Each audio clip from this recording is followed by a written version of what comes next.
Olá amigos, sejam bem-vindos a mais um vídeo do meu canal. Eu sou o Lucas Knipe. Vamos falar sobre o Australian Open. Jannik Sinner defende o seu título com sucesso e se sagra bicampeão do Grand Slam da Austrália, vencendo Alexander Zverev por 3-0, 6-3, 7-6, 6-3. Um jogo assim, eu vou falar que é tranquilo porque não foi tão tranquilo assim, né? O segundo set foi um pouco perigoso, mas de qualquer maneira, né, eu imaginava um jogo mais complicado, mas o Zverev teve uma performance muito fraca de devolução e isso facilitou muitas coisas para o italiano, que jogou a melhor partida dele no torneio, né? Eu acho que o Sinner foi muito sólido, acho que ele sentiu que o jogo estava indo muito na direção dele e hesitou muito pouco, né, nas trocas no fundo de quadra. E assim, né, era o favorito, é o tenista que vem jogando o melhor tênis em quadras duras nos últimos tempos. A última derrota do Sinner em quadradura foi pro Alcaraz lá, acho que em Pequim, né, tipo, naqueles torneios pós US Open. Antes disso ele tinha perdido para quem? Pro Rublev, lá no torneio de Montreal. Então assim, o Sinner tá perdendo muito pouco em quadras duras, a forma dele jogar é perfeita para as quadras duras, né? Ele consegue manter um alto nível de solidez, ao mesmo tempo agressividade no fundo de quadra, com pancadas retas. E assim, no saibro a gente vê que isso rende um pouco menos. A tendência é que quando a gente for para o saibro, o Sinner tenha mais dificuldade para ganhar alguns jogos,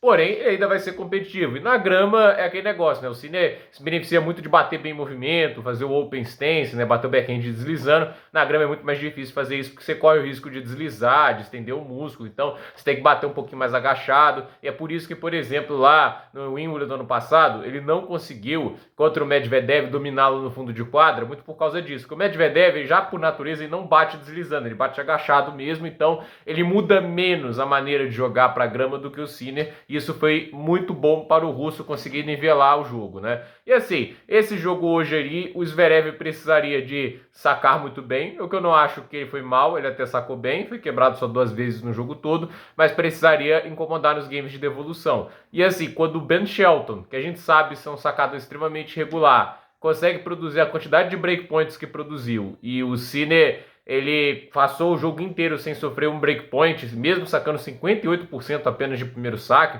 diz muito sobre o que o Zverev produziu. Eu entendo que o Zverev não é o cara mais potente, né? Que o Shelton ele tem um golpe muito mais veloz, né? Mas o Shelton fez coisas que o Zverev não fez. Usar slice, variar um pouquinho mais, né? Tipo, e o saque do Shelton, aí é tudo bem que é uma coisa de um saque melhor, né? Que ele tem mais escolhas, né? Do saque kick, de um saque slice, mas eu acho assim, até a variação do Shelton no saque estava ajudando um pouco a deixar o Sinner um pouco mais desconfortável, né? E a questão é que assim, ninguém vai aproveitando as chances, né? E vai perdendo a chance de tornar o jogo mais físico. Porque eu acho que se ainda existe uma chance de ganhar do Sinner, e é muito difícil isso, é tentar tornar o jogo físico, tentar cansar ele, porque quando passa das 4 horas, o Sinner nunca ganhou um jogo com mais de 4 horas, mas hoje ele tá no estágio que tá resolvendo tudo em menos de 3, né? Então assim, é aquele negócio, você torna o jogo um pouco mais físico, ele tende a chegar um pouco menos apoiado, começa a errar um pouco mais, entende? Só que o Zverev não conseguiu chegar a esse ponto, ele precisava de ganhar o segundo set, e ele teve ali uma oportunidade muito boa no 30 iguais, ok que o ponto foi fantástico, mas o Zverev foi muito pouco letal nos voleis, os voleis dele muito ruins, e assim, na hora de definir, na hora de chamar a responsabilidade, ele nunca tinha a coragem necessária que o Sinner tem. E no final ali no tie break, né, chegou a ter mini break a favor, perde os 2 saques em sequência, né, tipo, esse tipo de coisa você olha e fala, fica difícil, né? E na hora de ir para cima, o Sinner não hesita, né? E eu acho que o Zverev também usa um jogo muito previsível na partida inteira, né? Tipo, joga ali no mesmo ritmo o tempo todo. E é o Sinner que parte para mais variações, é o Sinner que vai para uma bola curta de vez em quando, é o Sinner que faz essas mudanças. E aí nessa situação, eu repito, né? Como é que você acha que vai ganhar do Sinner jogando o jogo que ele gosta, né? Tipo, um jogo de fundo de quadra de bastante ritmo. E assim, o Zverev acabou não aproveitando nenhuma oportunidade, não criou nenhuma chance lá no saque do italiano. E aí o Sinner consegue esse título muito merecido. Um título que assim, perdeu um set apenas, acho que pro Skull Kate. Imagina, né? Falar. Meu único set que eu perdi em toda a Austrália Open foi pro Skull Kate. É isso aí que o Sinner. Ele perdeu pro Rune também. Dá um crédito aí, porque o Roger Rune tirou um set dele também. Ele perdeu 2 sets no torneio. Eu só tô lembrando desses, né? Assim, né? Então, assim, o Rune foi o cara, inclusive, que deu mais trabalho ao Sinner, né? Foi também o cara que eu me vi mais ameaçou que podia, quem sabe ganha. Ali ele ganha o segundo set, no terceiro set chega a ter chance de quebra, o Sinner salva aquele breakpoint extraordinário, né? mas o Rooney ainda falta inteligência tática, mas ainda assim ele ainda tem mais ousadia, eu acho que ele ainda tem um pouco mais de aquele negócio, né, não temer o adversário. O problema do Rooney não é temer o adversário, é ter pouca inteligência tática, né?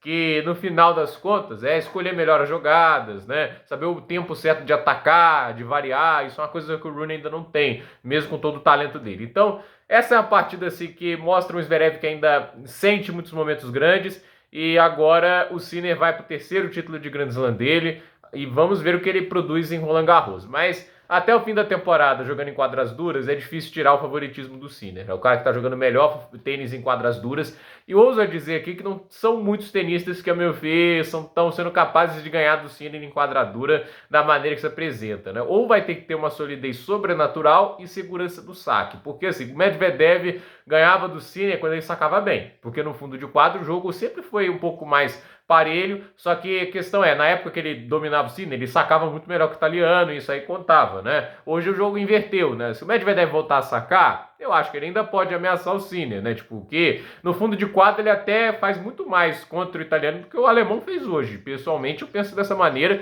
até porque ano passado acho que o Sinner estava jogando até melhor que esse ano no Australian Open, e o jogo foi para 5 sets, né? Então, eu pessoalmente acho que e até porque todo jogo de Grand Slam que eles se enfrentaram no passado não foi em sets diretos, né? 5 sets na Austrália, 5 sets em Wimbledon, e aí 4 sets lá no US Open, inclusive um 6-1 do Medvedev no segundo set.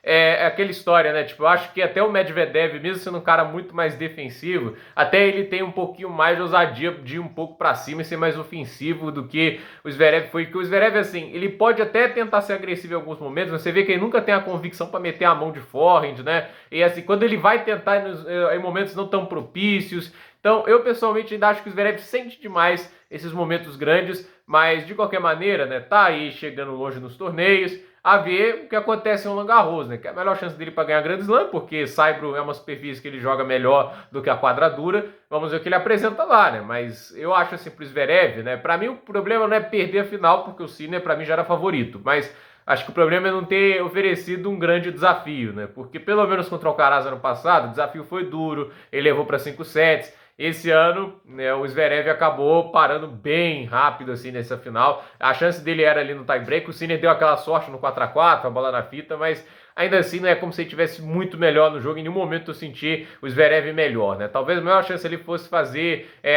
ter a chance de quebra e barra set point nos 5-6, né? Tipo, que o Sinner estava sacando, mas ele não conseguiu. E assim, né, o italiano vai construindo uma história fantástica e acho que a única coisa que pode pará-lo nesse momento talvez seja Carlos Alcaraz ou o exame antidoping da AVADA, né? Porque a AVADA, que é a World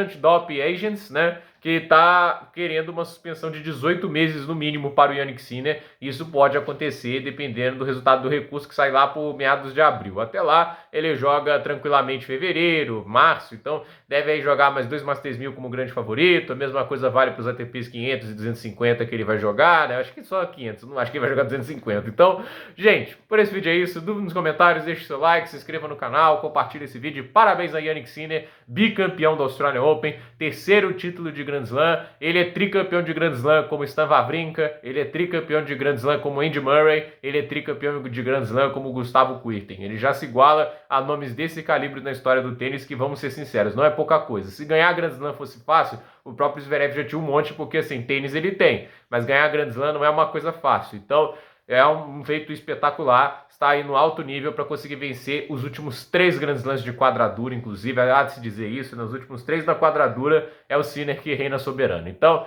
gente, por esse vídeo é isso, até a próxima, pessoal!